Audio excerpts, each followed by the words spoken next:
আমরা good gesture হিসাবে যেটা আমরা না বললে পারতাম সেটা আমরা অফার করেছি বিরোধী দলকে।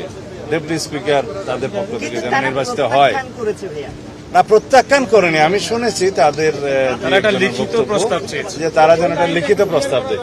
লিখিত প্রস্তাব দেওয়ার মতো কোনো বিধান তো নেই। মাননীয় সংসদ নেতা প্রধানমন্ত্রী হিসেবে বিরোধী দলীয় নেতার সাথে কথা বলেছেন, যখন ইফতার মাহফিলে তারা দাওয়াত দিয়েছিলেন সেখানে গিয়ে আমিও উপস্থিত ছিলাম।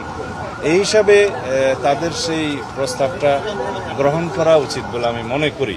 এখানে সবকিছু লিখিত দিতে হবে বা কন্ডিশনাল তেমন তো নয়।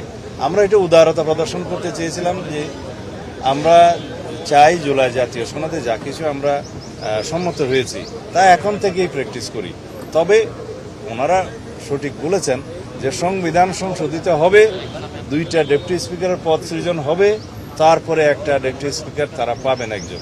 সেটা ঠিক আছে, কিন্তু আমরা যদি এখন থেকে আমাদের উদারতা প্রদর্শন করে বিদ্যমান ডেপুটি স্পিকারের যে পদটা আছে তাদেরকে দিতে চাই, সেটা আমার মনে হয় তাদেরকে একটু উদারভাবে দেখা উচিত।